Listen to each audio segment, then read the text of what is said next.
Hello friends, welcome to my channel. আজকে আমি তোমাদের জন্য সেকেন্ড কনসেপ্ট নিয়ে এসেছি। আজকের ভিডিওটা হচ্ছে ট্যানজেন্ট রিলেটেড। এটাকে বলে ট্যানজেন্ট, যেটা সার্কেলের একটা অংশকেই ছুঁবে এবং সার্কেলটাকে ছুঁয়ে চলে যাবে, বাইরের থেকে ভেতরে কিন্তু প্রবেশ করবে না। ঠিক আছে, এটা হচ্ছে ট্যানজেন্ট। আর এটাকে বলে সেকেন্ড সম্পর্কে তোমাদেরকে আমি আলাদা ভিডিওতে বলবো।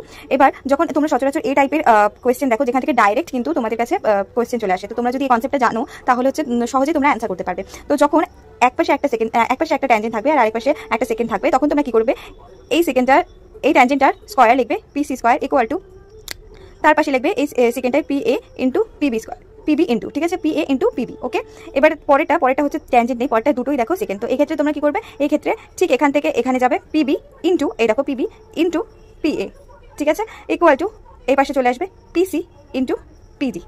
দেখলে?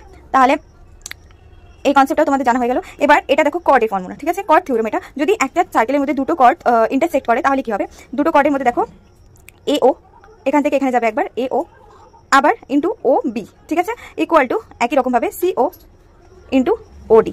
ঠিক আছে, বুঝতে পারলে?